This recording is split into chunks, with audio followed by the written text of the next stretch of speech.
Okay, we're good to go. Good evening, gentlemen. Good evening, everyone from the audience with all the viewers. I'm your host for the evening, Taranjot Singh, and with me is an esteemed panelist for the discussion. So, COVID-19, this global pandemic, it has spread across different regions, forcing the central and the state governments to halt their functioning of all the educational institutions and schools. So now this step has been taken as a precautionary measure to curb the spread of coronavirus, but has also subsequently delayed the admission process by a few months. Major impact on this pandemic will fall on admissions and academic year 2020. All the major exams, the application dates, and the admission processes have been postponed until further notice, as we all know.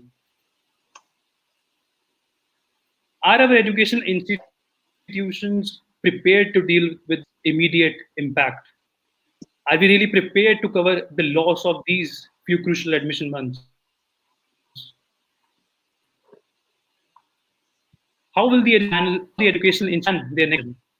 This is what we are going to discuss in our today's panel discussion, which is, will the coronavirus pandemic result in the educational innovation and technology disruption? With me, there's the esteemed panel and the moderator and speaker Abdul. Let me have a round of introduction for all the.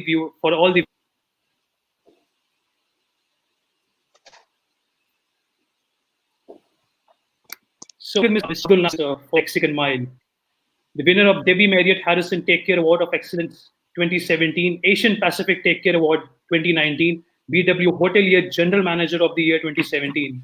Mr. Nasir is one of the newest members of this education fraternity.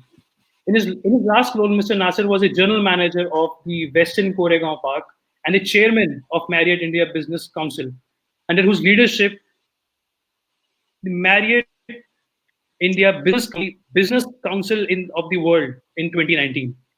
Welcome, sir. Mr. Aman Mittal, the Thank you, Taranjot. additional director of Lovely Professional, one of the founding members of the Lovely Professional University. Mr. Mittal is an experienced leader with a demonstrated history of working in education industry, skilled in marketing management, advertising, business development, strategic planning, and international businesses. He's a strong professional from University of London. Welcome, Mr. Mittal. Thank you. Hi, everyone. Mr. Bharat Kharbanda, the Secretary of Global University Systems, a well-rounded business leader with 20 years of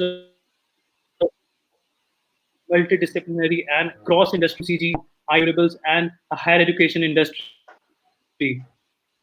He has an exceptional for vertical move in the career across different organizations, abilities in the organizational transformation and change management, and he has played a pivotal role in turnaround of the product portfolios.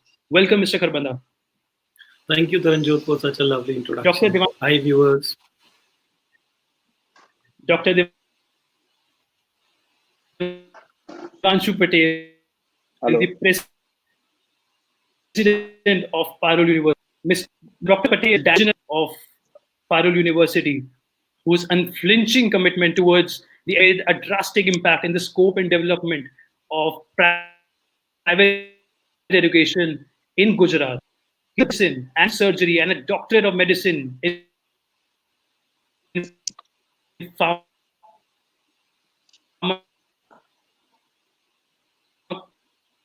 pharmacology and a viewed Mr.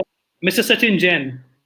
He's the president of Bennett University with more than 2 decades of experience in business transformation, corporate finance, strategy, mergers and acquisitions, and due diligence. He has been able to assist organizations in strategic and operational transformation for sustainable and profitable growth, thereby enhancing the stakeholder value, striving to meet the challenges of the business growth through strong and scalable business process driven by experiences in multiple industries, including higher education, M&A advisory, IT and IT services, besides having the first-hand experience as a failed entrepreneur. Welcome, Mr. Sachin. Thanks, Aman. Thanks. All right. So here's a panelist Here's the panelist on the screen, sir. And over to you, Mr. Abdul. He's the speaker and will be moderating this discussion along with me.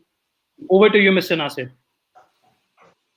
Thank you so much, Taranjot, and greetings to my fellow panelists that are there. Lovely catching up together and sharing our views.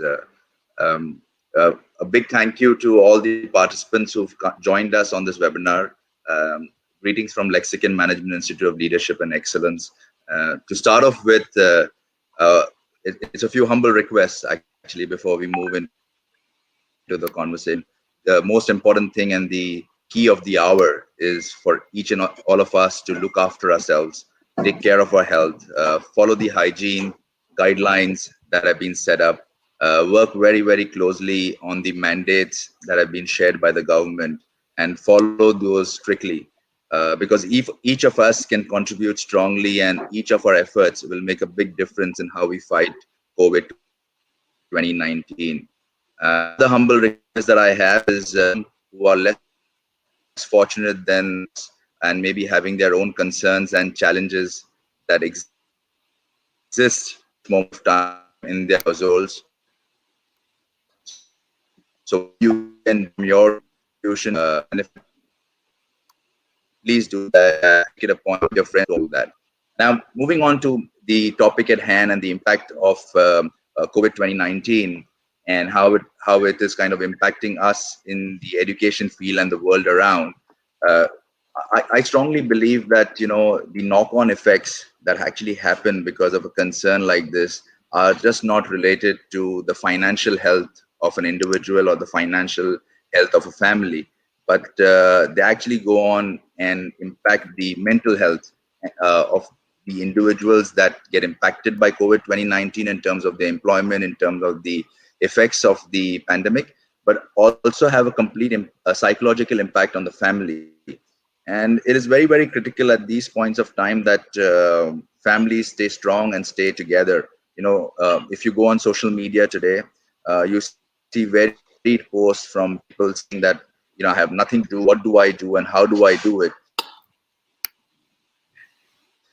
The key at these that the family supporting sense of their sense of focus in terms of what you want to do at these times. It is important that you make good use of your time in terms of utilizing that time to upgrade your knowledge, to upgrade your skill sets and drive that.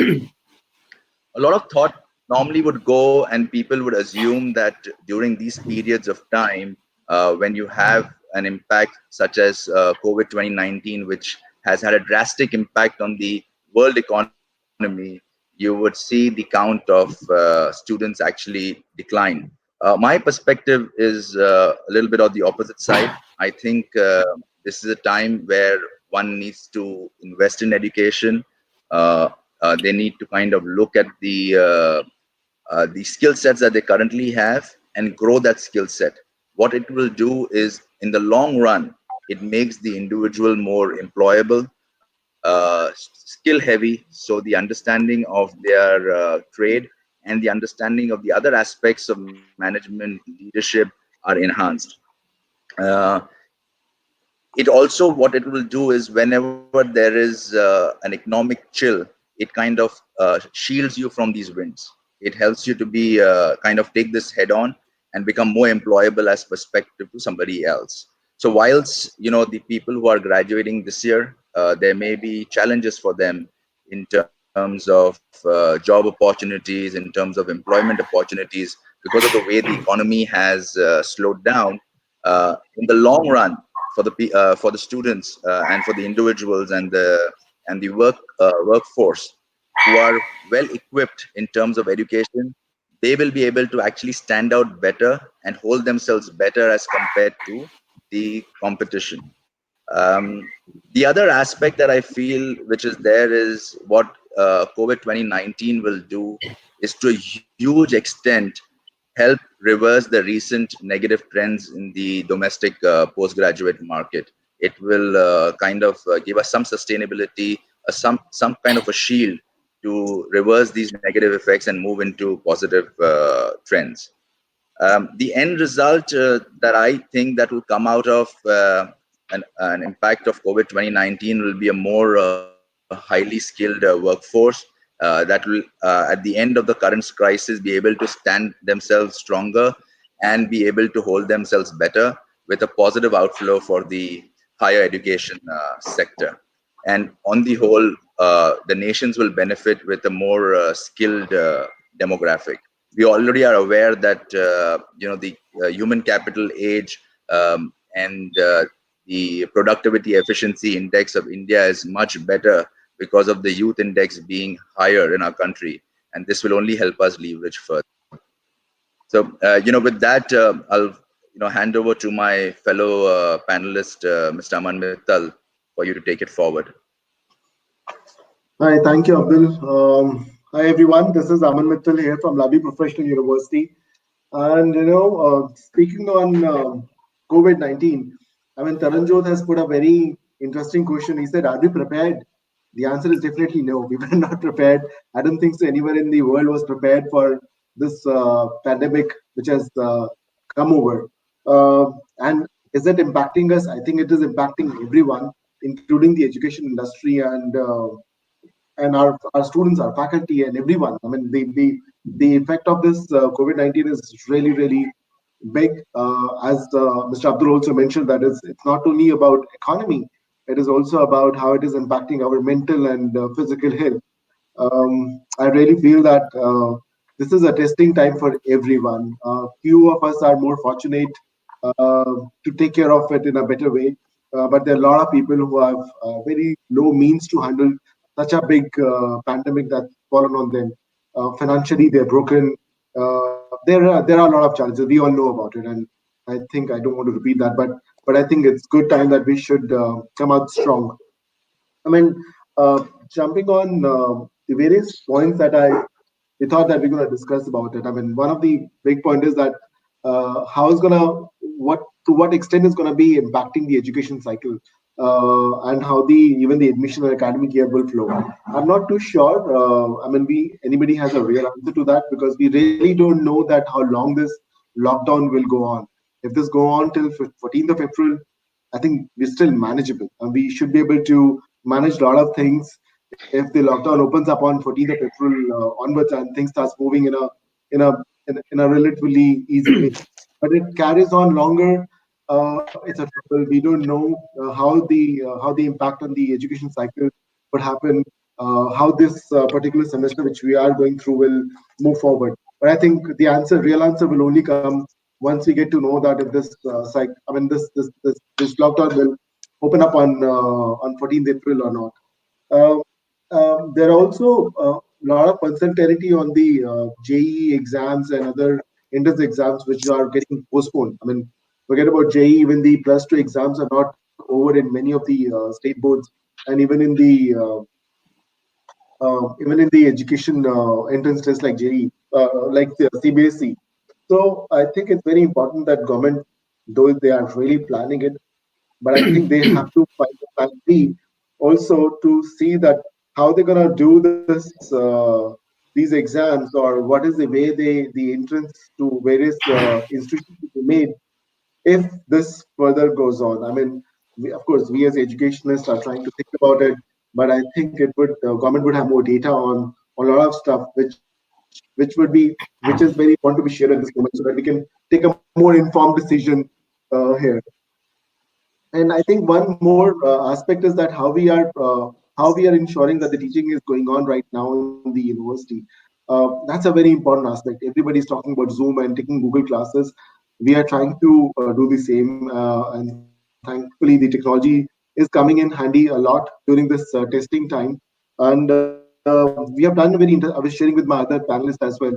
We have done a very interesting thing. We have created a app which we call a LPU Live app, which is almost like a messaging app for the university, which is similar to WhatsApp, where you can create groups. We can send videos, presentations, and what all. And what we have done is we have integrated with our university management system, which is an ERP of LPU, which is again in-house developed. So now we are creating those groups where a faculty is automatically going in, and they are sharing their notes and doing the discussion. So this is the best time where the technology usage could be done. So I would say to all, I've been told that there are a lot of people who are from the education industry, that this is the time when they can work on what technologies they need to develop to take care of such issues, and they should use the technology in the best way. The technology is the most important tool at this hand we have, and I want to thank the faculty. I mean, no, it is, though we are trying to do whatever we can do as a think tank, but it's the faculty who and the students who are trying their best to use such testing time. The faculty is working from home. They are giving their lectures. They are providing all the information, and they're all kind of faculty. But I think most of the faculty is trying to make the best use of it, so that the people could learn, or students could learn the most. So I also take this opportunity to thank the faculty who are doing their best to move this, do things in this testing time. And all I can say is that, no, we really hope that this pandemic gets over pretty quickly. The world is able to find solution to this problem that we are facing, and we come out more stronger per se from this thing. So all I can say is that let's hope for the best and give our best and use technology in the best possible way. So Abdul, yeah, that's my opening remark, and you can take it. Thank you, Mr. Mittal. May I request Mr. Kharbanda to share his thoughts? Sure. Thanks, Abdul, and thanks, Aman. I think you guys have really summed up the crisis really well, and how different universities are probably preparing to deal with the crisis. See, before I actually start or give my comments to it, I would really want to thank everyone here, and also I wish and pray that each family member of this community is safe and follows the government advisory of lockdown, and we all stay in our homes and ensure that there is a strict compliance to the authorities' advisory. Now, let me talk about how this crisis has probably caught each one of us off guard, whether it is a developing country like India or the most developed country in the world like US or England, or for that matter Italy, and even our neighbor like China. I think none of us was prepared to deal with this crisis. While the governments in each countries are taking measures to mitigate the impact, and the policy makers have this dilemma of life versus livelihood. What do they save first? Whether they save life or whether they save the livelihood? Because the lockdown, and we are really fortunate that we had we have a very decisive political leadership, which was very proactive in ensuring that India, saves life first, and livelihood will be taken care of in the due course of time. So I think government is doing a good job. Now let me talk about the impact of coronavirus, and that's a moot point here. How it will drive the innovation in education industry. I think what has happened and what I strongly feel, that this will drive a rapid adoption of technology in higher education. Now, when I say rapid adoption of technology in higher education, there are multiple areas in which this technology would be adopted. One area is in the conduction of admission tests, with the social distancing norm in place, with the lockdown in place, and we're really not sure that whether the lockdown will be lifted in the month of or mid of April or not. So I think we need to be prepared to for a longer period of lockdown, and ensure that we are able to conduct admission test online, wherein the student or the aspirants can take the admission test from the comfort of their home, and also in a proctored environment. So that's one area. The other area where technology definitely will play a most important role is in the learning space. How can teacher impart online lectures and also do the assessment? So I think the difference here would be in basically some of the universities which were more forward-looking. In GUS, Global University System, wherein we have an academic collaboration with two premier institutes in India. One is Pearl Academy of Fashion and Design, and the other in the University of Petroleum Energy and Studies in Dehradun. I think these two universities where we have this academic collaboration, they were quite forward-looking. And these universities have spent a lot of money in terms of, preparing the infrastructure, preparing the technology and infrastructure, and also training the faculty to deal with the online learning. So what we have seen when the lockdown was announced by government, I think in a very short span of time, I would possibly, I think I would say it's 3 days only where the classes were actually suspended. But in a very short span of time, both these universities came up immediately and started conducting classes. There is a platform called Blackboard Collaborate. So both these university and institution are using Blackboard Collaborate as a platform wherein you can do online learning and also do an assessment. And the fact that 80% of the faculty was already trained, I think we have been able to mitigate. I mean, both these institutions have been able to mitigate the impact of lockdown. The other area where I think universities will have to seriously, as I mentioned in the beginning, also is basically in the online testing. And I'm sure all the universities are actually evaluating different platform which allows them to really conduct the online test. And I'm sure technology, as we all know, that technology is always a solution in the crisis. So technology will be really handy. And the way all these universities or educational institutes are run by quite forward-looking leadership, I'm sure it is just a temporary impact. But I think this is one opportunity wherein we need to see that how do we come out, how do we emerge stronger and more prepared in the future.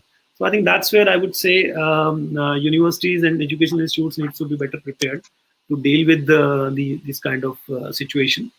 I think that's what I would want to say here.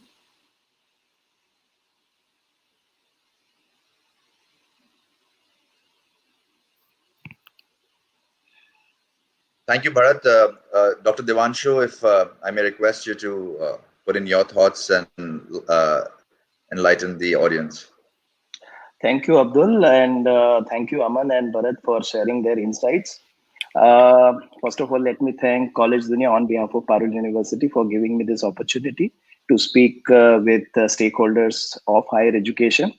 So let me start my brief intro with some positive note in the midst of all this negativity. So it's very well said in English that your strength is not usually measured when things are normal, but your strength is measured when you face the adversity. So my message to all the students and teachers who are listening to this conversation, if you want to deal with the current situation, I have three basic messages for all of you. First of all of us must be prepared to deal with changes and circumstances which we are facing. So we must have that patience. Number two, we must have the diligenceness and bringing about the impact in our work. And third thing, we should be efficient enough to ensure that we complete our task in the timelines and the deadlines which we used to do before. Unfortunately, this COVID-19 pandemic has brought a lot of challenges for the humanity all across the globe. And as Aman said, that it has not only impacted the healthcare or education industry, but it has also impacted our economy also. And many of you might have gone through this IMF message that global recession is coming. Indian GDP is going to reduce from 5.3 to 3.2. So my message to all the students and higher education stakeholders is we need to double our efforts in this time in order to sustain and keep our economy afloat. So coming to the main area of today's webinar, current situation of higher education industry. So if I just tell you some brief statistics before this outbreak came, the World Bank's learning poverty indicator, it shows that the children who cannot read and understand at the age of 10 is 53% in low and middle income countries like us. And with the impact of corona pandemic, 89% schools have been shut down, 89% higher education institutions have shut down, and this has impacted nearly 1.5 billion students. So definitely the current situation is very grim. And most of you would agree with me that when the college is going on, it's always challenging to bring students to the classes. Now with colleges not going on, to bring students online is again going to be a big challenge for all of us. So that's the big challenge, bringing students and teachers on this platform and ensuring that they do teach and the teaching learning process continues. And the second point, how we are dealing as universities, as Aman told, that there are several platforms. Google Hangout is one of the platforms where we can share our teaching materials. We can teach through videos. Zoom is there. So we are also making use of this kind of platforms and ensuring the teaching learning process continues. But as I said earlier also, use of technology has challenges different disciplines. engineering it might be different, and medicine it might be entirely different. So we have to cope up with these challenges while we teach our students in this period of pandemic.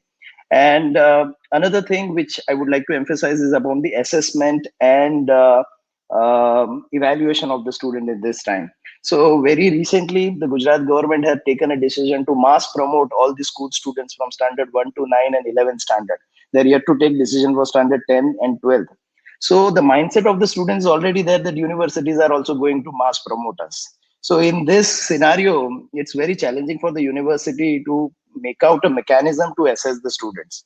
So we are talking with several agencies, as Mr. Bharat also talked about several platforms. We are talking with World Assessment Council platform. We are talking with CoCubes, Meritrack, and we would also like to come out with a solution which is compatible to all the students as well as teacher, which makes the process very comfortable, because at the first point it is going to be very challenging for all of them because they'll be going through this form of assessment very first time.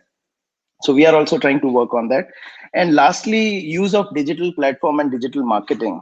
So there is no doubt that these are going to be the main platforms for marketing as well as teaching, because I have already started experiencing that many universities now started diverting that marketing budget from billboards to social media, from airport and railway marketing to again digital platforms. So there is going to be huge potential in both these areas in time to come. And I think we are into interruption, not into disruption. This is a kind of interruption for all of us. So we need to ensure our patience. We need to deal with greater resilience. And I'm sure that if we do that, we will be able to overcome this interruption. So that's my take on this. Thank you, Abdul, for the opportunity. Thanks a lot, Thank you, sir. Dr. Devanshu. Taranjot, you wanted to add a couple of things Yeah. before I move on to the next Yes, panelist? yes. To all the viewers, just please keep pouring in your questions. And there's another poll that has already started, which is on the right side of the screen, and we would love to have the poll started. Please keep pouring in your questions. We'll try to answer each and every question at the end of the session. Right.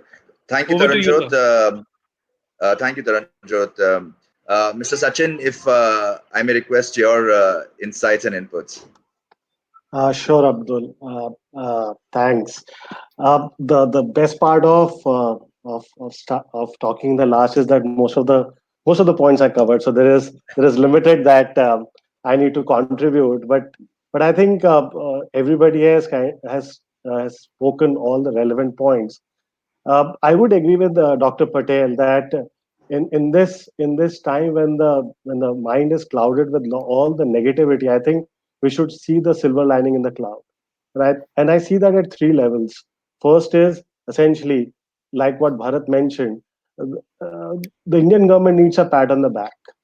Uh, a 1.4 billion country with 2,000 cases detected and less than 100 mortality. I think it's a huge win for a country which is not uh, up to the mark when it comes to medical facilities, where kind of we are below the WHO standards in terms of medical professions per a lakh of population.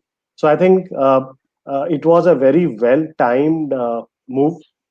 Took all of us by surprise, but I think it's all going to pay at the end of it.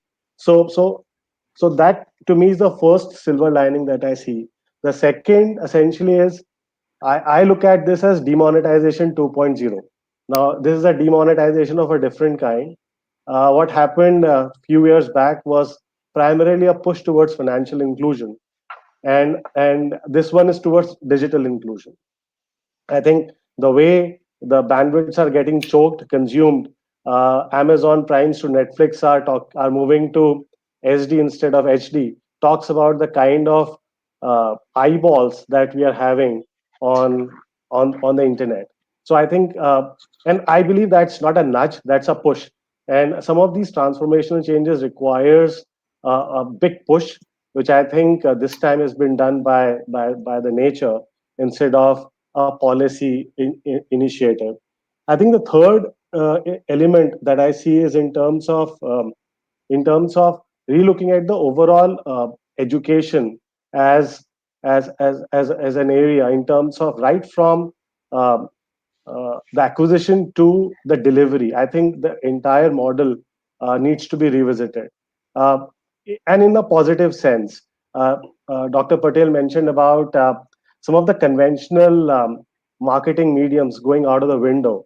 Uh, Today, I have not kind of being part of the Times group, but I am sorry to say that I have not seen the newspaper for the last 10 days. And in spite of fighting with my RWA president that this is an essential commodity, but sorry, in the interest of the entire community, you can only do so much. So those activism does not really play in such times. To out of home to some of the other conventional mediums. So there is a lot of eyeballs on the digital platforms. Along with that, I think while the share of wallet has always been moving towards digital, I think this will give a huge push. And what College Dunia has been able to do in the last 3 days of their activation is a testimony to that, wherein the students, operators like us, faculty, everybody are looking for independent platforms to understand, to evaluate, to assess, and have a better understanding of education institutions. And with if more than 1,000 participants already there in this webinar talks about the reach of some of such platforms, which is only going to improve and increase. So I think there is a shift in terms of how the overall marketing needs to be looked at. I think the other element which I am sensing is a push towards organic marketing.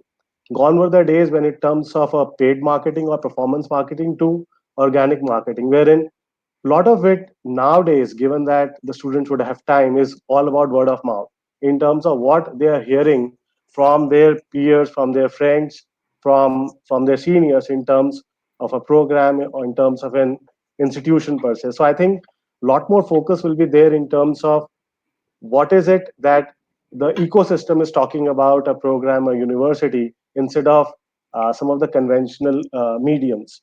Uh, Last but not the least, I think this will also have an impact on the behavior of consumers. And I say that for two reasons. Aman mentioned about that uh, this is not really a financial crisis. It is in a sense, but I think more important than the financial crisis, it's the crisis in the mindset. uh, are parents going to be comfortable sending their kids, sending their wards to anything beyond 200, 300 kilometers for studies? I think these are the kind of changes that we would see.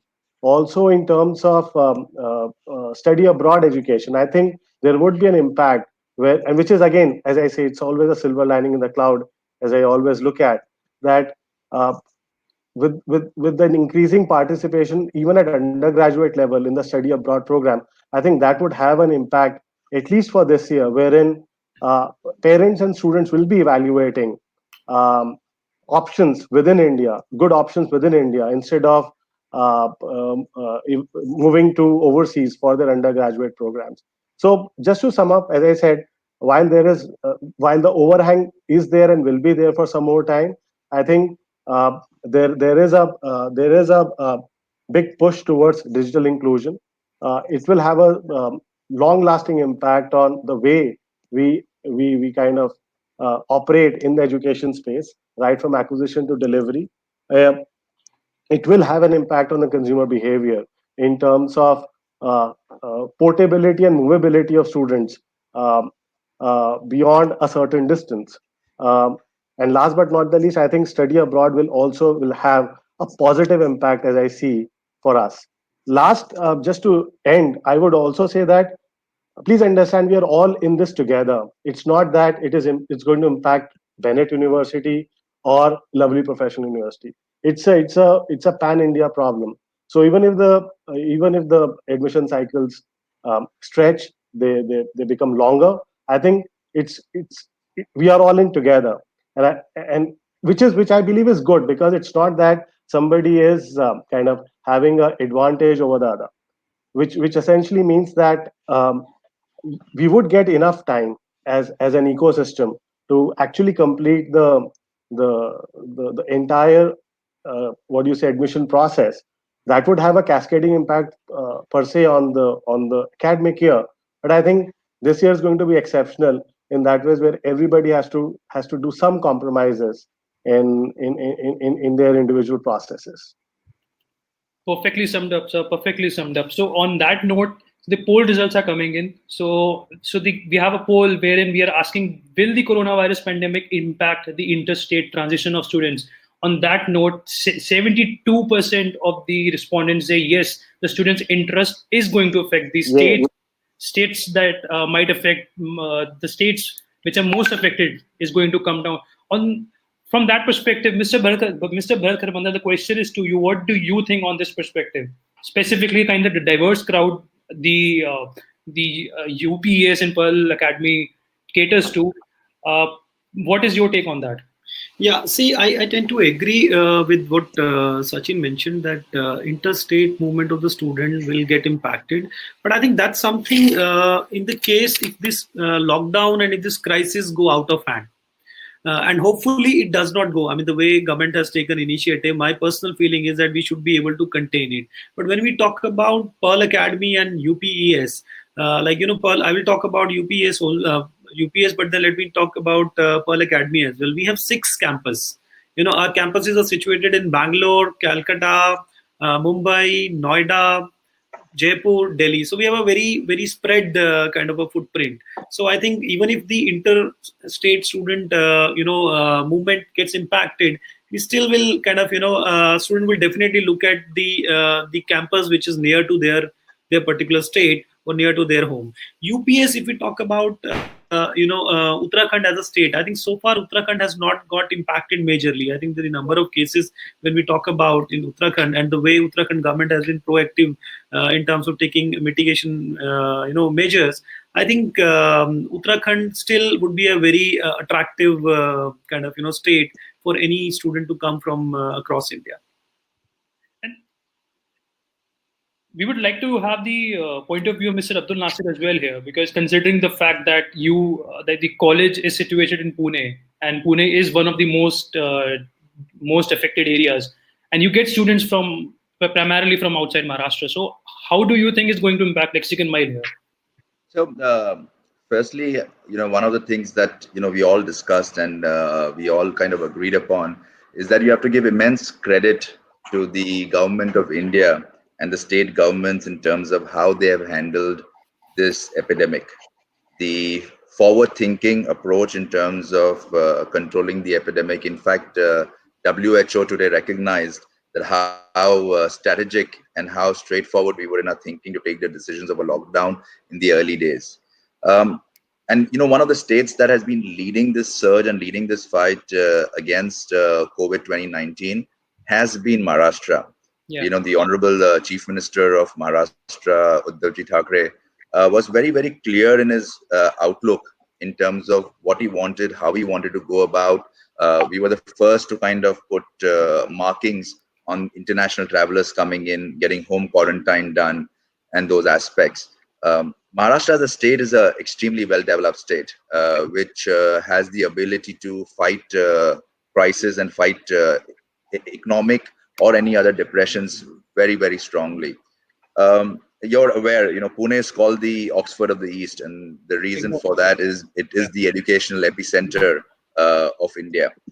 So honestly, like I said in my opening speech, I see this as an opportunity for students who are graduating today to improve their skill sets, to look at this as an opportunity to make them more employable, take this as an opportunity to learn more, understand more, and come out more rounded. And one of the things that we do at Lexicon Mile is the overall development of the students. So even our current batch of students that are there is a lot of emphasis that is there currently on their well-being, on their welfare. All of us mentioned about the aspect of online engagement, be it the classes, be it the examinations. Um, you know, our counselors, the academicians, myself, we're in touch with our students, to make them realize that we are all in it together. Like Sachin mentioned in the beginning, that this is not something which is individual to any of our universities. It's something which is worldwide.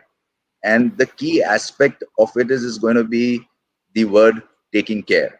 The more we take care of our current students, we take care of the community at large, we will be all in a safer zone, and each of our cities will be a welcome site for all the students. So I see Pune coming out very, very strongly. In fact, I see it becoming an even hotter destination for students to come in and learn and develop their skills.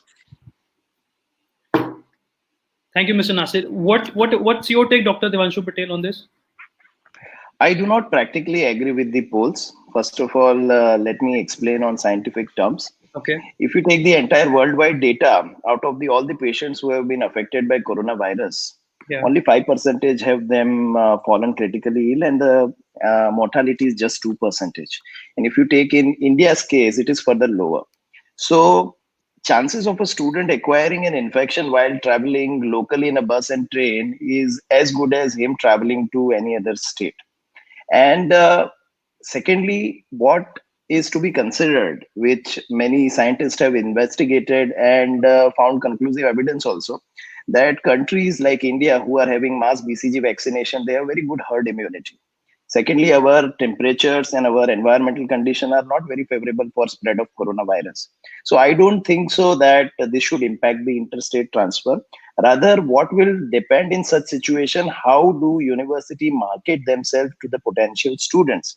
Meaning thereby how they are using online education to ensure that the student's academic is not disturbed, how they are continuing the assessment and evaluation so that there is no interruption in academic process. This has to be precisely communicated to the student, because all the students who prefer to take admission locally, there might not be many colleges which have potential to do so, whereas big colleges or bigger groups may have such kind of advantage over the others. Secondly, apart from that, what has to be taken into consideration, that the campus environment, what is the area the university or the academic institution has. Many a places there is vertical expansion, many a places there is horizontal expansion. So what kind of environment is being given? What are the checks the universities are doing to ensure the spread of the virus is contained with, including ensuring the quarantine hosts, those who have traveled, ensuring the temperature has been measured, ensuring medical facilities are provided. So taking all these things into consideration, student has to make a choice, not just thinking that by taking admission locally, he's going to be safe from the virus. And another most important point which students must keep in mind, that in India, they have identified 20 hotspot areas where there are more than 50 cases. And if you consider all these 20 areas, almost all the education destinations will be covered. That means regardless of where you take admission, you are always in the danger zone. So it doesn't matter whether you take admission locally or you travel in between the state, it is not going to have a lot of impact. So all this perception is misconceived, I would say. It requires a lot of scientific information from the side of the students and a lot of brainstorming with the academicians. Taranjot, if I may just add a couple of points to what Dr. Devanshu said.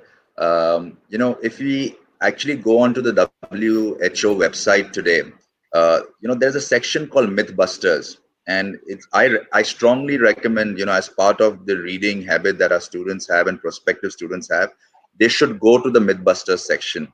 It will kind of give them a clear awareness of what COVID 2019 is about, how the virus impacts, and who it impacts.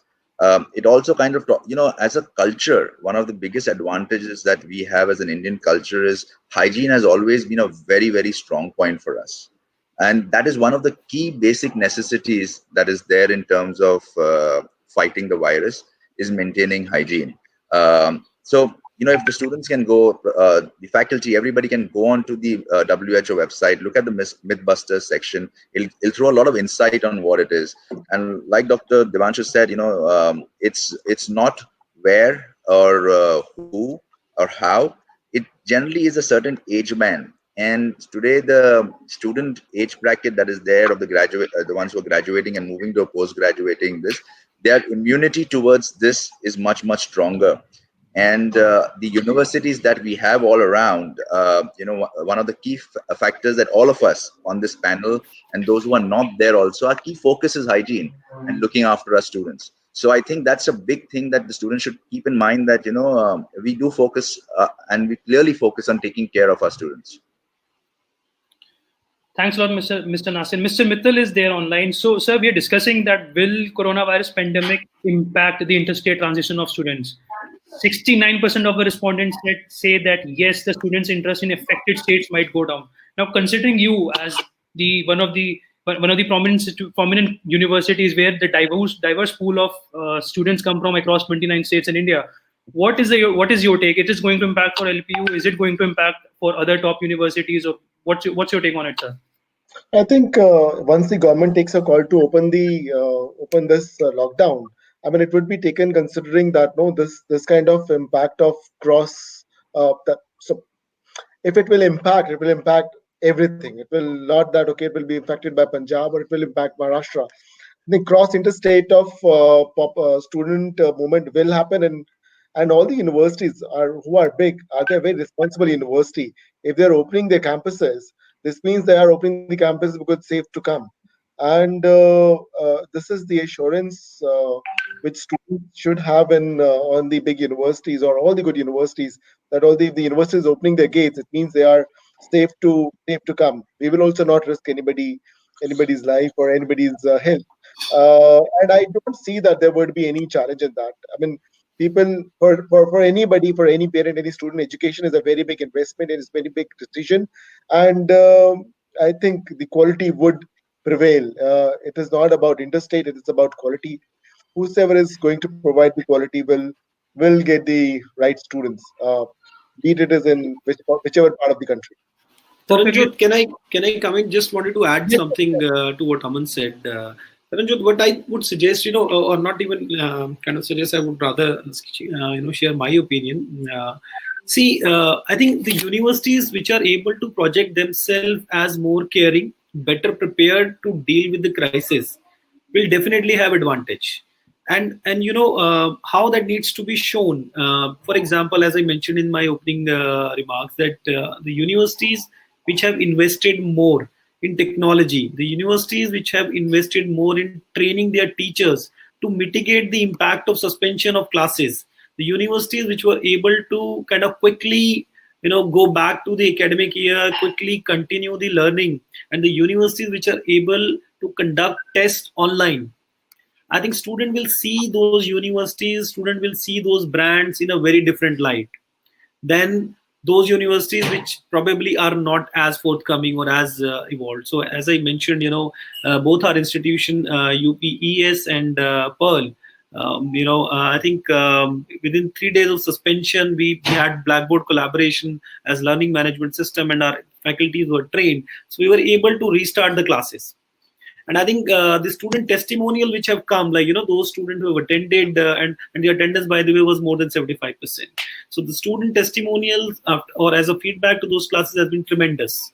So I think students are smart, parents are smart. They are able to differentiate between the universities who are better prepared or who are not as better prepared.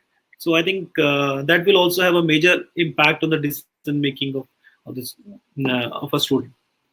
Perfectly summed up, sir. Perfectly summed up, sir. Dr. Devanshu Patel, one of the respondents in the question is that they said that they are from Parul University, Vadodara. They are not able to see this live. Now, the question that comes up to my mind, that are we technologically prepared? I mean, is the faculty able to adopt?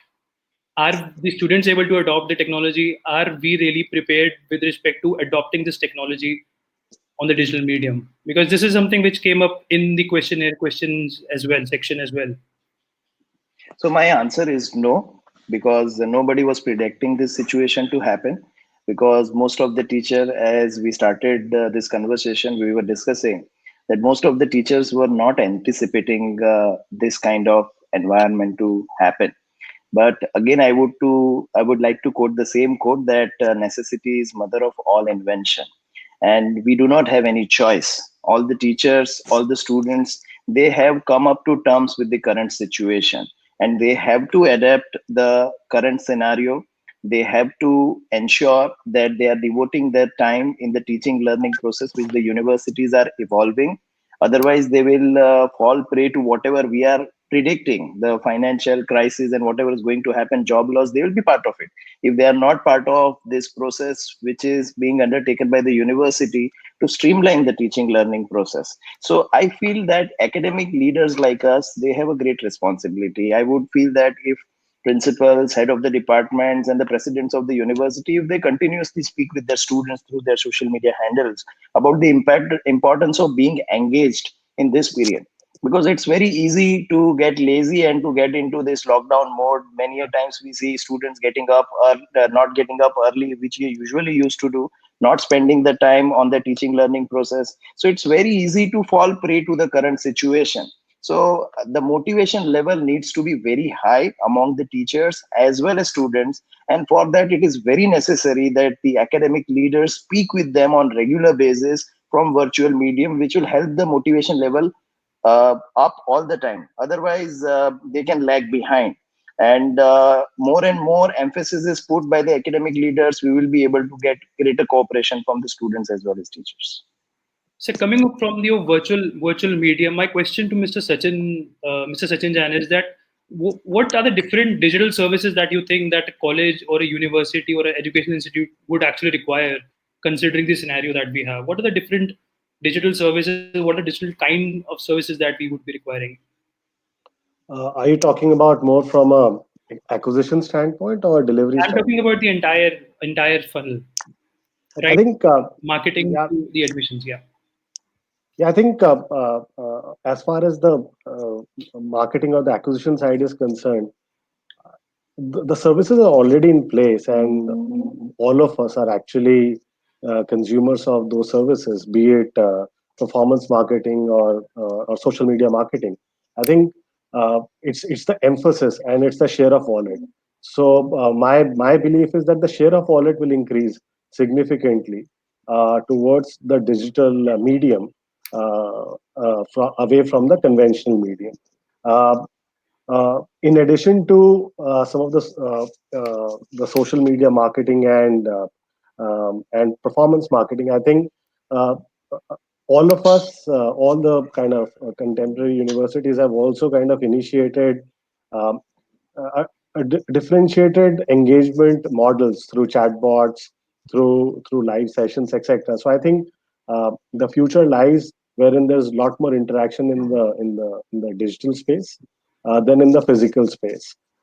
Virtual tours, because people are not kind of not able to travel to get a feel of the campus, etc., etc. So I think um, there are a whole host of services that have already been implemented, and like Dr. Patel said, we must expect more, because again there are still those uh, blind spots which are yet to be serviced through the digital medium, which I think will come to fore now.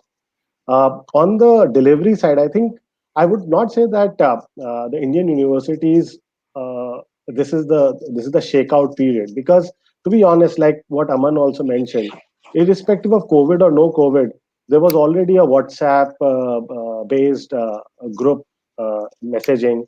There was already an ERP, like what Bharat mentioned about Blackboard. So what I personally feel is that as far as the delivery and the support of the delivery is concerned, I think most of the contemporary universities have invested a lot in the IT infrastructure, right from a student information system to CRMs to ERPs to biometric attendance, etc.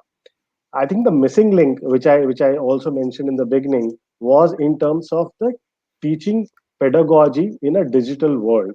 I think that is where there was an inertia, wherein the idea was to kind of still be in the face-to-face zone rather than having a hybrid blended learning. Uh, uh, Post COVID, I think there would be a lot more appreciation and there would be a lot more focus on hybrid blended learning, wherein, in spite of everything resuming to normal, which I'm confident of in the next 90 days, I don't think so. People will throw away the blended learning as a concept out of the window. I would be really surprised that even in a campus when it is at a full bloom, you would still be having online sessions wherein kids would be doing their 101 tutorials back in their dorms, in their homes, and they would be coming only for an engagement interaction in the campus. So uh, uh, uh, the appreciation for from the faculty, from the students on some of these modules will be far more.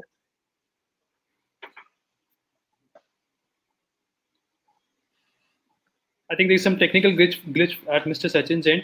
Taking the cue from Mr. Sachin, so Mr. Kharbanda, my question to you specifically is that what do you think the admissions will actually look like in this post-corona world? Just to tell you, 54% of the respondents, the audience, they say that the different services. And as I said,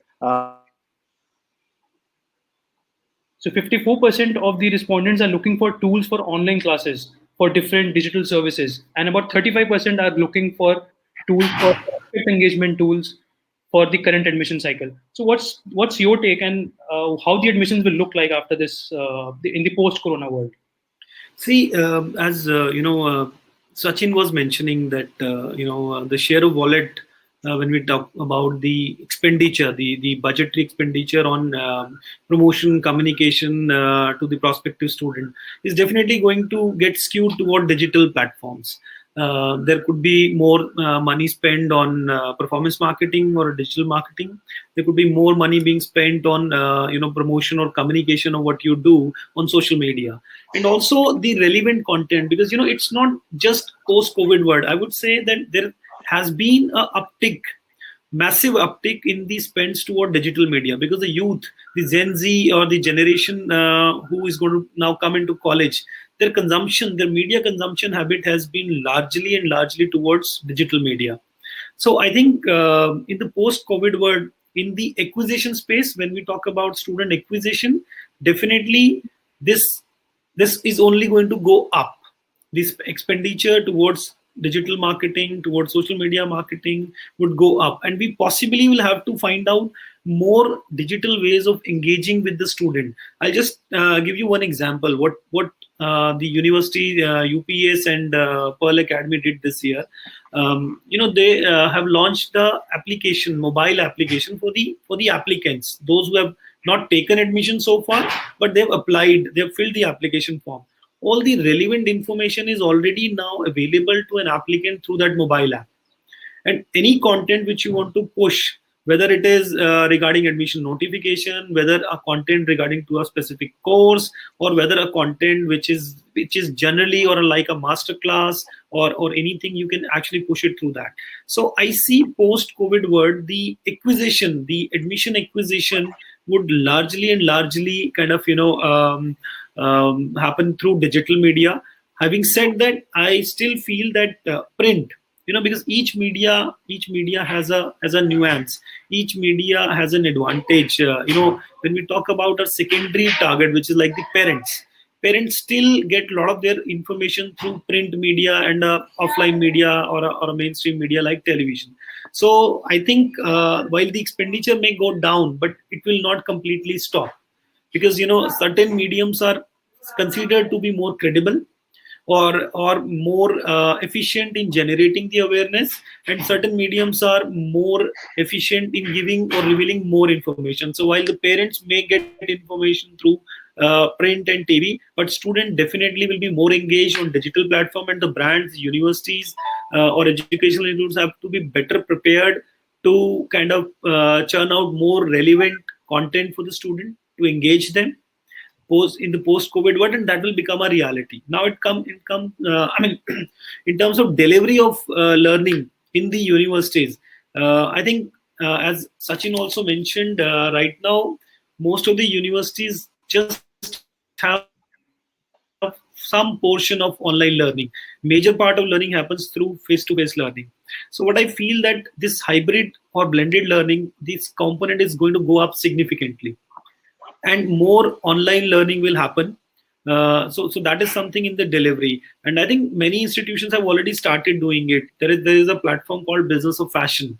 So Pearl Academy also or already give access to its student for Business of Fashion. It's an online learning management system wherein they can get the content on fashion through that, and also we're providing access of Coursera to our existing students. So there are 3,900 plus courses which are basically free, and these courses are all from top universities across the world, whether it is Duke, Yale, Stanford. Various universities have kind of these programs which they have put on Coursera, and we are allowing access to all these courses to our existing students. So I think in the delivery part also, the digital content, learning through digital medium is going to go up, and in the acquisition of a student part also, the digital proportion or the spend on digital is definitely going to go up. And I again would want to say here how prepared you are as a university to deal with this disruption in terms of technology. How technologically are you ahead? That is going to basically make a difference in how universities get admission post-COVID scenario. Mr. Mittal, do you agree with Mr. Kharbanda that digital spends are going to increase? What's your take? So, Taranjit, I 100% agree with Mr. Bharat that no, the way forward is definitely digital, and I think if we all are very progressive universities who are part of this panel, we have been using this digital media for almost like what, a decade now, and I think the spends and belief on digital media is growing every year. So, absolutely no doubt on that this media, the reliance on the media will go up. But definitely, I also agree with Mr. Bharat that there are other medias. Every media has their own strength in terms of the lead acquisition. The digital media is a very important part, but how you keep people engaged and how you bring the belief up in whatever is been said, I think other medias like print media plays their own role. But definitely the reliance on digital media is going to go up. I definitely also agree with Mr. Bharat that universities which are more already tech savvy is going to be the future of this particular post coronavirus impact. I would say that uh, there you mentioned about how the admission would look like. I think the admissions to the good quality universities like Lovely Professional University or other universities who are part of the panel is going to go up only. I don't think so the number is going to go down, it's going to go up, because the belief of people would be now to go to a better prepared university who takes care of their students and who are also technology savvy. Mr. Bharat mentioned about the Coursera programs. We allow students to take the MOOC courses, and they can take a credit also for that. So if we allow students that, okay, out of the whatever, say 120 credits that you have to complete for a program, say 10 or 15 credits you can do online, and I mean, it can be reflected in their transcript as well. So the universities who are more technology savvy, who are already up their ante in adopting technology, are the ones who are going to be taking the leap forward in terms of uh, showing that quality face. And I think I always believe in that quality is the key for any product, and be it its education services or be it its iPhone. In the end, it's the quality that matters, and the good universities are going to grow their numbers for sure. Thanks a lot, sir. Very, very well put. So, my question to Dr. Devanshu Patel specifically is that, do you think there's a shift in the courses that being offered or the courses that students are going to opt for after this in the post-corona world? You being a doctor, I think you can give us the best take on this. That are we seeing any changes in the preference of the students in the current year, and maybe we can see in the next the years to follow? 100%. First of all, let me talk on the medical perspective, because since I belong to a medical profession, uh, all of us have witnessed that in these difficult times across the globes, even in the developed countries like US, Canada, Italy, they are falling short of trained medical professional. And if I just want to give you brief information, the government of India is now working on training Ayush doctors to deal with the emergency which we are forecasting. So this really means that our healthcare professional ratio to population is very poor. Yeah. So there will be greater demand among the students to go for healthcare courses, especially at nursing level or technician level also, because not all of them can manage to become doctors.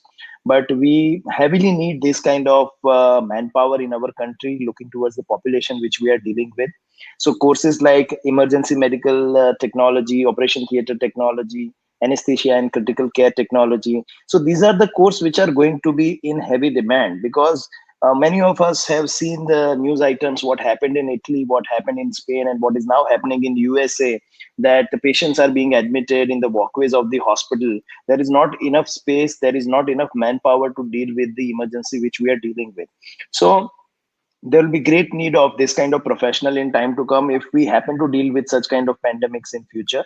Secondly, now as we are also experienced, there is greater shift on digital technology. So of course, the job opportunities will also be in the area of digitalization only. So computer science and information technology, bachelor of computer application, master of computer application, these are going to be the courses which are going to be in heavy demand, which were already in heavy demand, but now it will increase the demand further, because the manufacturing sector was already suffering a lot, and with this corona pandemic and the recession is going to impact them further. So naturally the students will be more inclined to go towards digital courses, and on medical side, as I said, they will be looking for more kind of nursing and technician level courses where they can find immediate employment. Thanks a lot, sir. Mr. Abdul, what's your take on this? Because considering the background of hotel industry, this industry is now hampered for next 2 to 3 years at least. The travel industry and the hospitality industry is hampered for next 2 to 3 years. What shifts do you see from your perspective? What shifts do you see specifically? So, one of the key things, and one of the words which has been very close to me since I was young has been the word embrace. And, it become in today's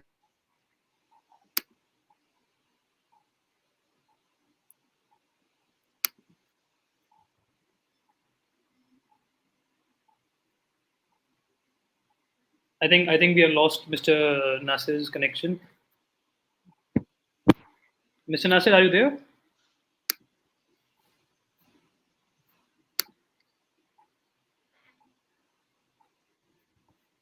All right. So there's one of the questions that the audience is going to ask is asking actually, is that what role will the online platforms in a way play for all the universities or the education institutes? What do you think? What role will educational portals like College Dunia and other players in the industry are going to play? What role do you think? Mr. Kharbanda, let's start with you. Sure. Okay. So, Taranjot, I think online portals like College Dunia and similar other portals, I think they've been playing an important role. Not just now, they have been playing for quite some time. The importance is that what kind of relevant content these portals, because students are looking for credible information.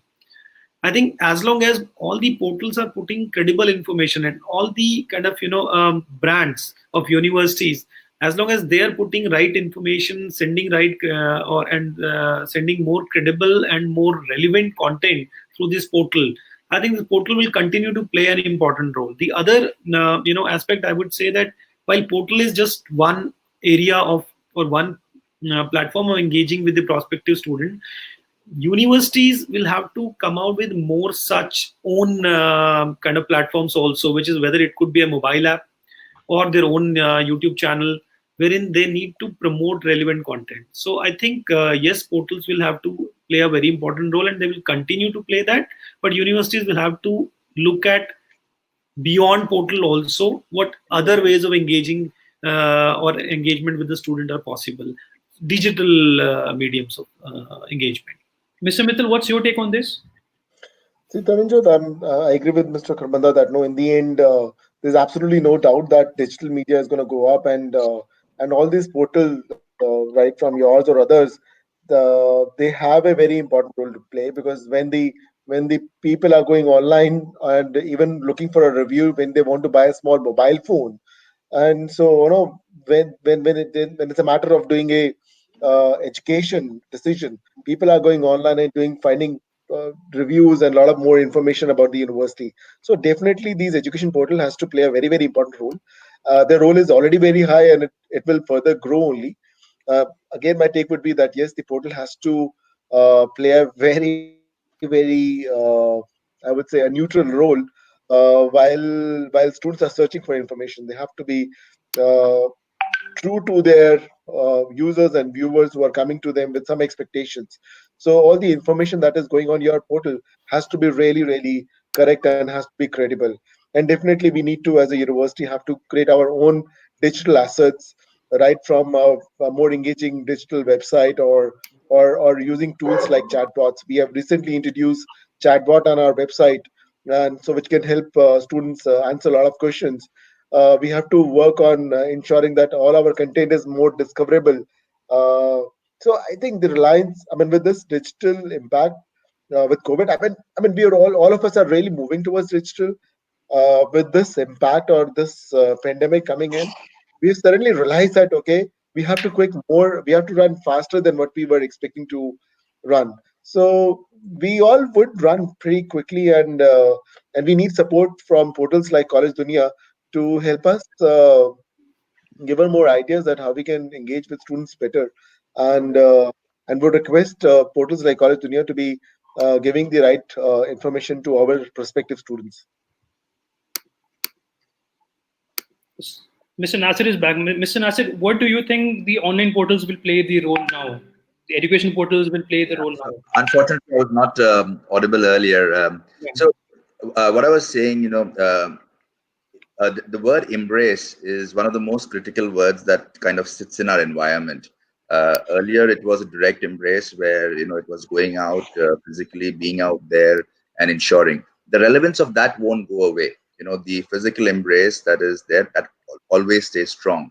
But the advantage and the leap that digital embrace will take now is not quantifiable. It's actually going to have a multiplying, amplifying effect on the digital embrace, where online media will be a huge contributor to two things. One, to obviously the branding of the organizations, the branding of the individuals. It will be a huge contributor for awareness, creating awareness between students, creating awareness between faculty, creating awareness amongst senior leaders on what's happening. And importantly, it's going to play a huge role in the future of education in terms of both delivery and communication. So, you know, Taranjo, like take today for example. I'm very very thankful to Sahil, yourself, in setting this call up, this webinar up, where we are able to have an outreach to thousands of people live, and then later on to a recording, basically talking about this issue as this today. So the amplifying effect on online media is going to be huge. So you're in the right space, mate. So from that perspective, the outreach, I'll take the cue from here and ask Dr. Devanshu Patel here that the outreach programs are going to hamper for next couple of months for sure. How do you think you're going to have the engagement activities now? Or do you think the engagement activities are needed? Because as per our polls, only 30% of the respondents say yes, the engagement activities are needed on digital space. What do you think So the yeah, correct approach here? yeah. So you are talking about engagement with the prospective student or Yes, existing students? yes, prospective students, yeah. Yeah. So if we talk about engagement with the prospective students, we are today living in a world where millennials are not able to focus on one particular platform, be it be Facebook, Instagram, LinkedIn, Twitter, or education portals like College Dunia, or several other mediums which are available digitally. So if a university, a private university like ours, if it wants to have a greater engagement, it needs to have a diverse digital presence on various platforms rather than focusing on one particular medium. Because it has already been clearly opined by everyone that the digital presence has to be improved in this period if at all we want to ensure the contact with the student. So the focus of all universities should be to have digital presence across the spectrum. And of course, the mediums which are more popular, when we talk about more popular medium, it comes to Instagram and Facebook. Their greater presence also is very important. And secondly, management of the data which you generate out of this digital campaign, and how you use to remarket them, how you use to influence the students, how you use to convey the message which you actually want to do as a university to the students and parents, in order to make them have a convinced opinion that this is the right university for me to study in. So I would suggest that diversity on your digital marketing platforms, effective data management, and rebranding on that data management is very important. Perfect, sir. Perfect. So there are about 1,000 attendees at this moment. I just want to inform each one of them to thank the panelists on board. Uh, to thank the panelists. So we are planting 100 plants each of our plan from our panelist side. A total of 500 plants will be planted on the behalf of the NGO Sakal Taru. That's a great initiative that we are taking in. For every plant, the NGO gives a meal to 200 migrant workers. 200 migrant workers, ladies and gentlemen. That's We would, that's amazing. we would request you all to do your bit for the community as well in whatever way which is possible. And let's start with the question and answer round, sir. So the first question, basically, that is coming in is for Dr. Devanshu Patel is that art students are asking whether they can have written examination or on. Do you think that a written examination is better than an online examination, specifically for art students? Any given day, I would consider written examination to be better than online examination. There are many reasons for that. First of all, the first-hand experience of the teacher and students is not there for online examination. So, considering their past experience and their know-hows of the technologies, so I feel that students will not be able to perform as well in online medium as they did in written examination. But as I said, there is no choice left for all of us in this current time. If the lockdown continues and if the universities are not allowed to call in the students in their campuses, universities like us do not have any choice but to take online examination. I strictly, and I feel all the panelists will also agree that not conducting examination or giving mass promotion is not going to help the situation, because our honorable prime minister wishes that the social distancing and lockdown at the homes must be followed. But if there is nothing to do for young students when they are not supposed to prepare, they will not be effectively utilizing their time, and it will be difficult for the police to contain them back to their home. So at least when we are taking examination, when we are doing the evaluation, students will spend effective time in preparing and giving the examination. So taking online examination is interest of all the stakeholders: students, teachers, university, the society, and nation at large. So of course written is better, but we have to take online exams. Thanks a lot, sir. The question coming from Mr. Anshuman Chatterjee that for big universities, it's easier to cope up with the crisis. But what about the small colleges or the colleges which are offering single program, which are affiliated to a state university? We would love to have some light on that. Let's start with Mr. Kharbanda here. What are these small strategies that small colleges and small education institutes can actually take up? Yeah, I think while I agree that big universities have more resources, so they can invest more in technology, they can invest more in training their faculty. But I think in these small universities also there are, or small colleges or the colleges which are affiliated to big universities, there are open platforms also available. Wherein you can send the recorded lectures. It may not give you a live kind of lecturing facility, or it may not give you a very contained environment or a very regulated environment, but there are open platforms available. So I think these smaller universities or smaller colleges also need to adopt. See, because it's a question of survival. The reality has hit us hard. This is not a crisis which has happened in just one part of the world or one part of any country. The whole world has come under its impact, right? So if we do not innovate, if we do not adapt to new reality, I think this survival will be difficult, whether small or whether big. And the other thing is the quality and the continuity of learning is important. And I think every college, whether small or big,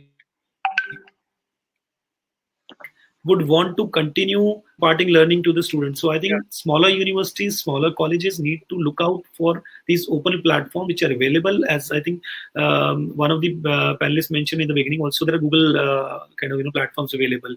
Those are not very expensive platform or very kind of elite platforms. So one can use those open platforms to impart learning. Mr. Aman, what's your thought on this? How can I think I would say that it is smaller institutions. Definitely the bigger institutions have more resources, so definitely they are more reach. But I think at the same time, the smaller institutions, they have they cannot run away with the responsibility of the students, and they will have to do whatever best they can do in this regard. Probably when we are making a investment in the infrastructure, so it's also an investment we have to make. And many of these institutions want to do that, but I don't think so. There's a choice right now. It's a responsibility of any institution, small or big, to invest on these technologies. And being there are a lot of available which are free, So I think available maybe for the free, last where 5 minutes. which they can use. There's a Also, point I about see chatting. that when my kid, who's in grade 3, she is getting her which is the Catholic, very orthodox school institution, which are into higher education system. They can definitely do better than that. There should be any question that how are we going to do it. It's like we will have to do it. There's no second thought about it. I mean, don't if the willpower is there, and there are absolutely hundreds of tools which education can be given to the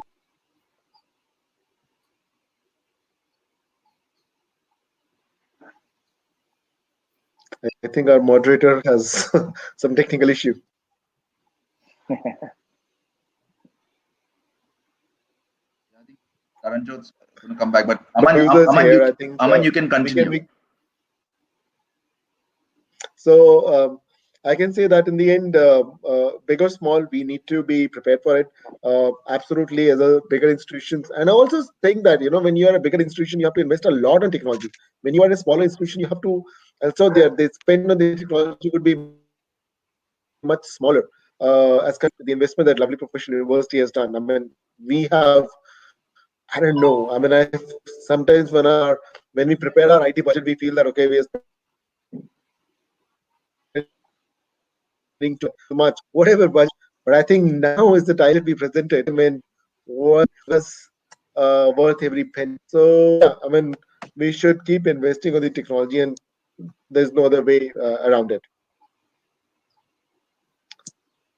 So what do you think, Abdul, about it? So, one of my biggest beliefs always has been that, in the words of Jennings, it's not the big that eat the small, but it's the fast that eat the slow.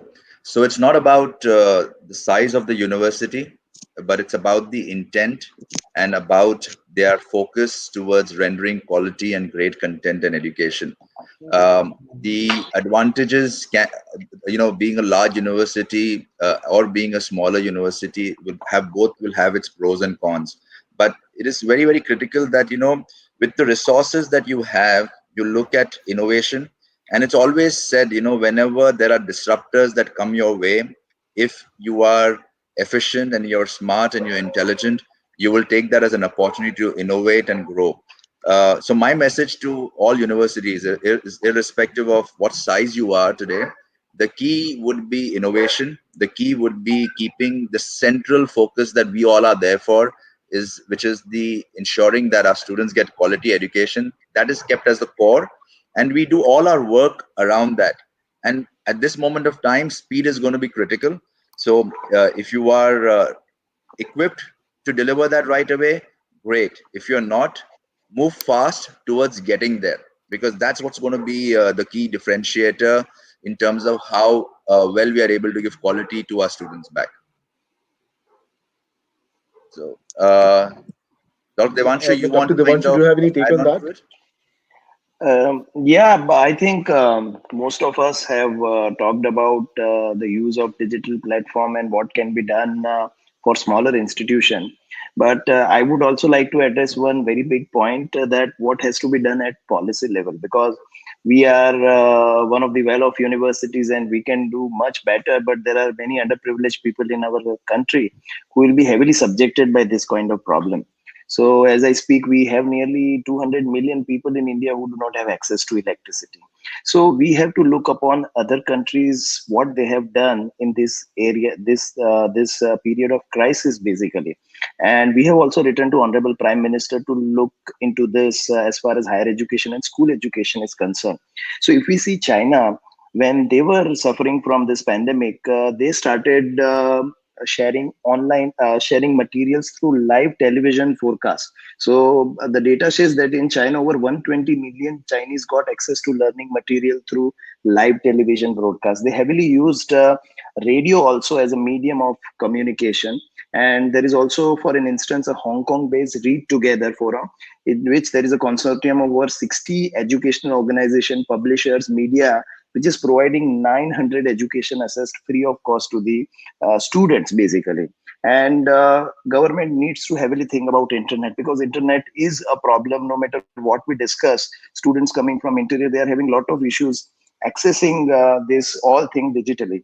So there has to be some policy for internet per se, so that our students are easily able to access whatever we want to give them digitally. Not only our students, but all the students belonging to different schools and different universities. And apart from that, as I talked, that we even have people who do not have access to electricity. So France very recently did a very good exercise. They started providing hard copies of the learning material to their population.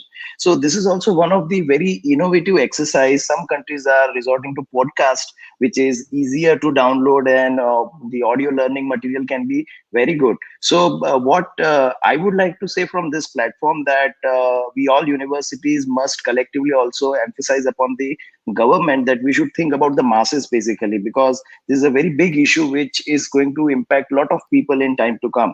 So there has to be some policy interventions. These are short-term mediations which we all are doing and try to overcome this situation. But for long-term things, some policy level decision should come, like use of television media, use of FM, providing hard copy material, use of podcast, coming together of different education organization and sharing some material which is available free of cost. So I think this kind of discussions must also happen at the level of government, and all the academic institutions should come together to address those which are having greater difficulties, those who are having underprivileged background and they do not have access, because many of them, they don't even have laptops, they don't have books at home. So these kind of things becomes very challenging for most of the students. So I think some policy intervention is also needed from the government of India. You all can also share your experiences and your ideas on this.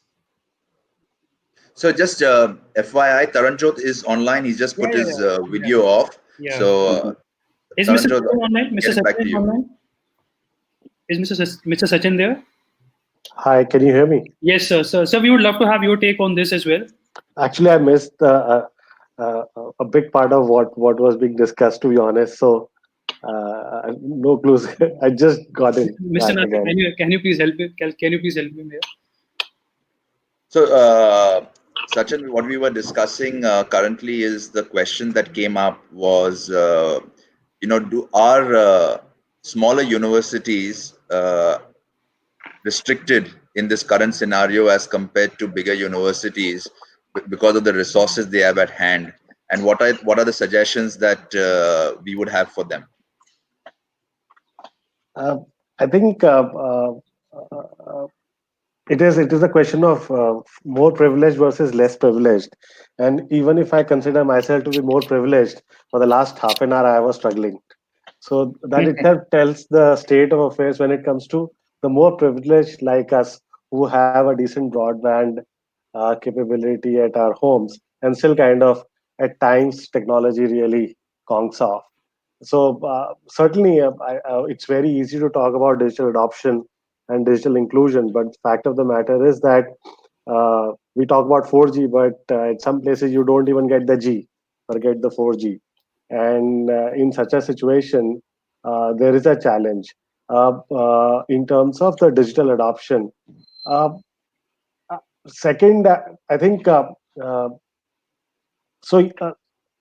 Some of the mass mediums in terms of the infrastructure needs to be beefed up if this really wants to be successful, because otherwise a suboptimal experience will take users away from it instead of attracting more. So I think that's something which is basic in terms of beefing up the infrastructure when it comes to digital adoption.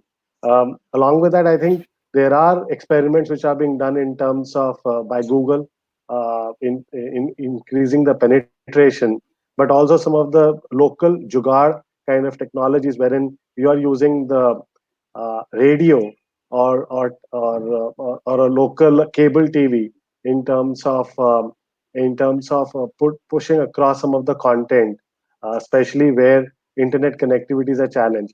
I think uh, I, I'm looking forward to some of these Indian innovations, especially when we know that 5G is far away, and even the 4G adoption, given the state of telecom industry in India, the investments are going to be minimal. In such a situation, I think it's the local innovation that will play the real game.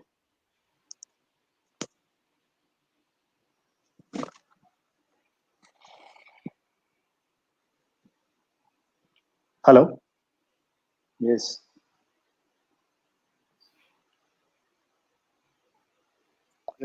Abdul, can you hear me? I'm I done can. now. I Okay. can. Taranjot is there with us.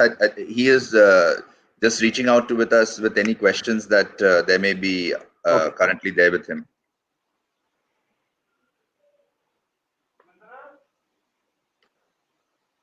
All right.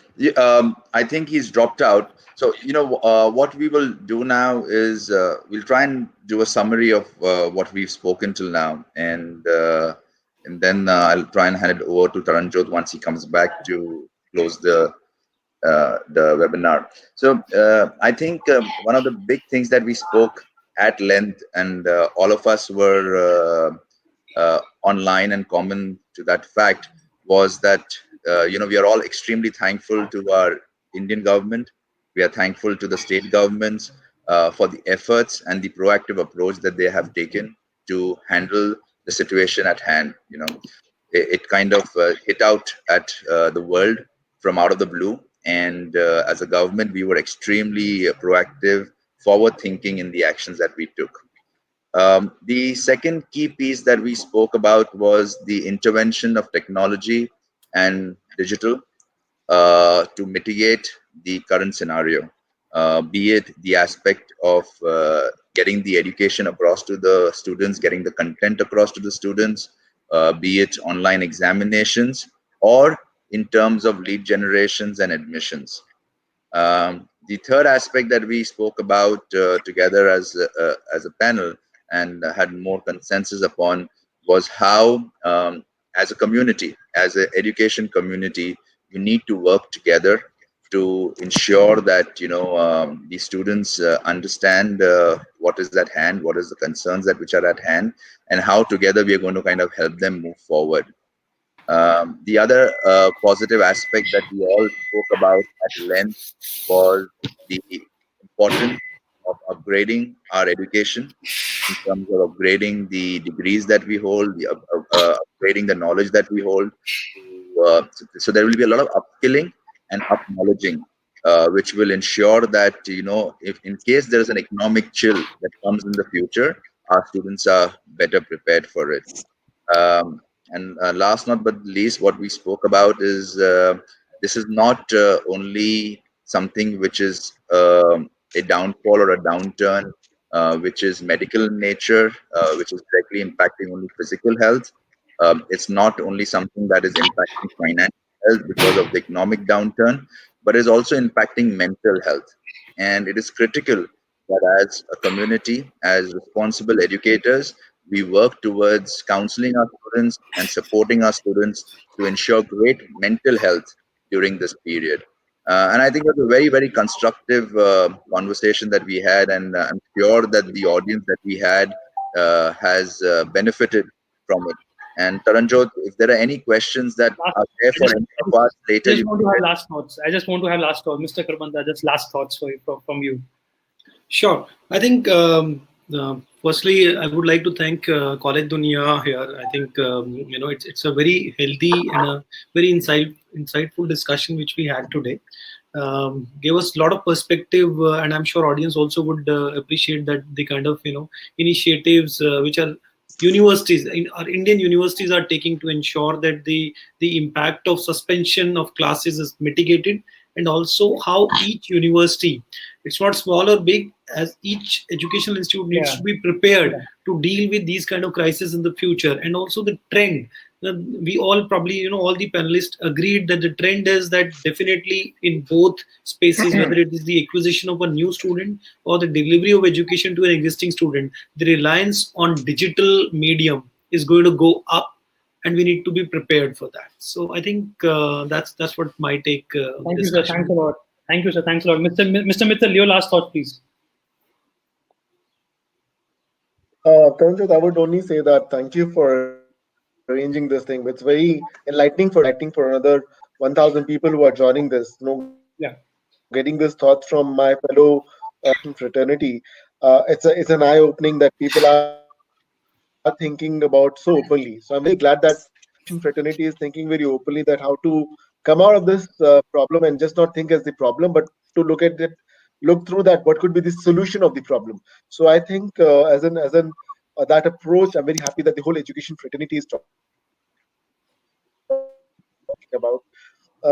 And PU or any other university, we all should be committed responsibility of giving the best to our students and ensuring the safety and security. And we really feel that this pandemic would be over very soon. I also want to take this opportunity to thank the government for taking decisive steps which have helped us to still be safe at our house, still be able to listen to each other and not get into a trouble like the US is going through right now. So, but I think it's a great platform. And thank you, fellow panelists as well, for joining us on this. Thanks a lot, sir. Thanks a lot. Dr. Devanshu Patel, your last thoughts, please. Yeah, in the end, I would like to say that staying at home and doing nothing might be a medical solution to COVID 19, but it is not the economical or academic solution. Very good. Very well We, put. we might not be having cure for coronavirus, but we do have solution for this virus, and that is you and me. So it's very famously said in English that in this world where desire rules the heart, passion is the flame that lights up the soul.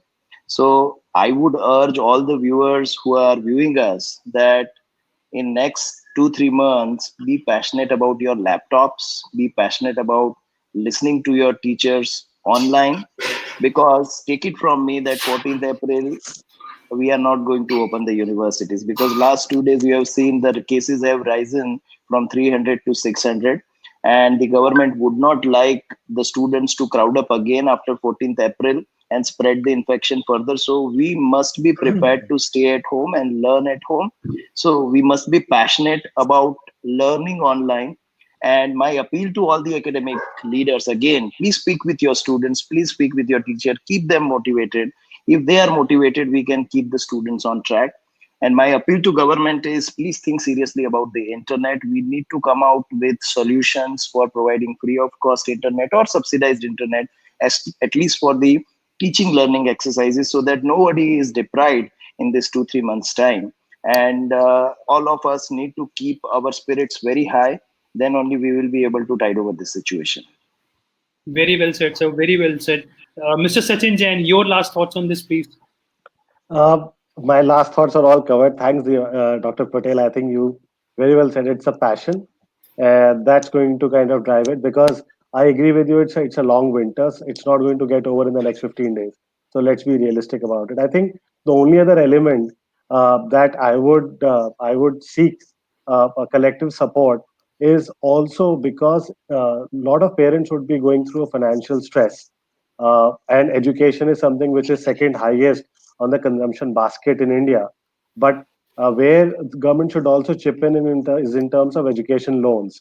I think this is also a priority sector wherein, like we've seen packages being announced or relief packages being announced. I think it is also important to reduce the interest rates on the education loan, so that it helps students and parents to kind of tide over at least the financial side of it temporarily. I think that's going to be a big relief if we are able to kind of do something about it. Thanks a lot, sir. Thanks a lot. Firstly, thanks to all the panelists that we had today and to our viewers. This is not the end. This is just the beginning. College Dunia Connect. This is just season one. This was just chapter one. We are going to have chapter two on 6th of April.